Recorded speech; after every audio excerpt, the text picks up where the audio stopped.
Hi, welcome to my channel. I'm working on a series touching on some games and some game designers that I really like. I've always liked games and I'm usually drawn in by the art styles. In this video, we are covering the game developer Zeebarf, also known as Zeebarf. Sorry if I said that wrong, who lives in Ontario, Canada. In 2001, Jay posted his first game on Newgrounds called Disorderly Sagway. I haven't played this game.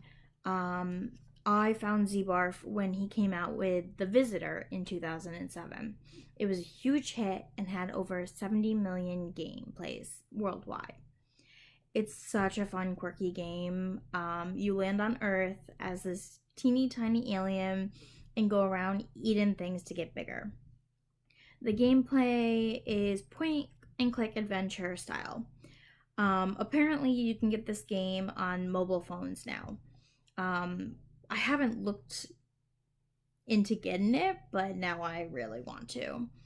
The Visitor came out in 2007, but in 2004, Zeebarf made an animated series called Son of Butcher, which received a Gemini Award. I had to look up what that was, but basically a Gemini Award is Canada's version of the US Emmys. They were given out between 1986 and 2011. So I'm not really sure if they're still a thing. If you know, please let me know below in the comments, because that's actually really interesting. In the Son of Butcher series, Zeebarf was not only the co-creator, but also the lead designer, co-writing, and one of the voice actors. In 2010, Zeebarf and Steve Castro, also known as Entropic Order, which it's so funny, game designers have the names that just make me think that it's like a band name. Super fun. But they created Click Shake Games. They have a bunch of different games available on their website and on Newgrounds. You might have heard of the Ballads of Remus, When the Bed Bites. They also have the Ballads of Remus that they made as online games that I think they made like 3 of them. I could be wrong on that number, but I think they made 3 of them, super popular. And then they came out with the Ballads of Remus, When the Bed Bites, which was released on Steam in 2012. I'd highly suggest playing that game. It's really silly and ridiculous, which is definitely how I like my games. So silly, but the characters are just honestly a riot. From what I could find, Zeebarf still works in print and web design and TV and video production. He owns a wellness center called Z Float.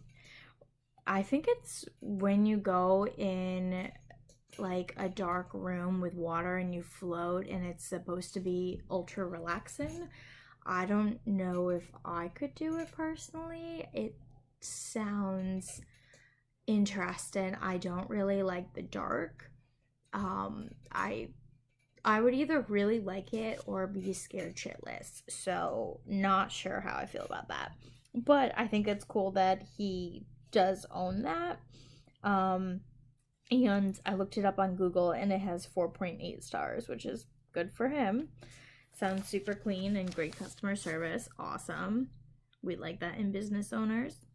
He also owns the Infinity Forge, where he teaches animation and voice acting. I did look into that. I couldn't really figure out if it's its own school or it's a part of a larger school or college. I got a couple different answers while looking that up, so I'm not 100% sure. If you know the answer, please let me know. And that's my brief overview of Zeebarf. His games are super ridiculous and always crack me up. And you can find his games on Newgrounds. I usually use Newgrounds. But they do have a website, Click Shake Games, which have a bunch of it as well.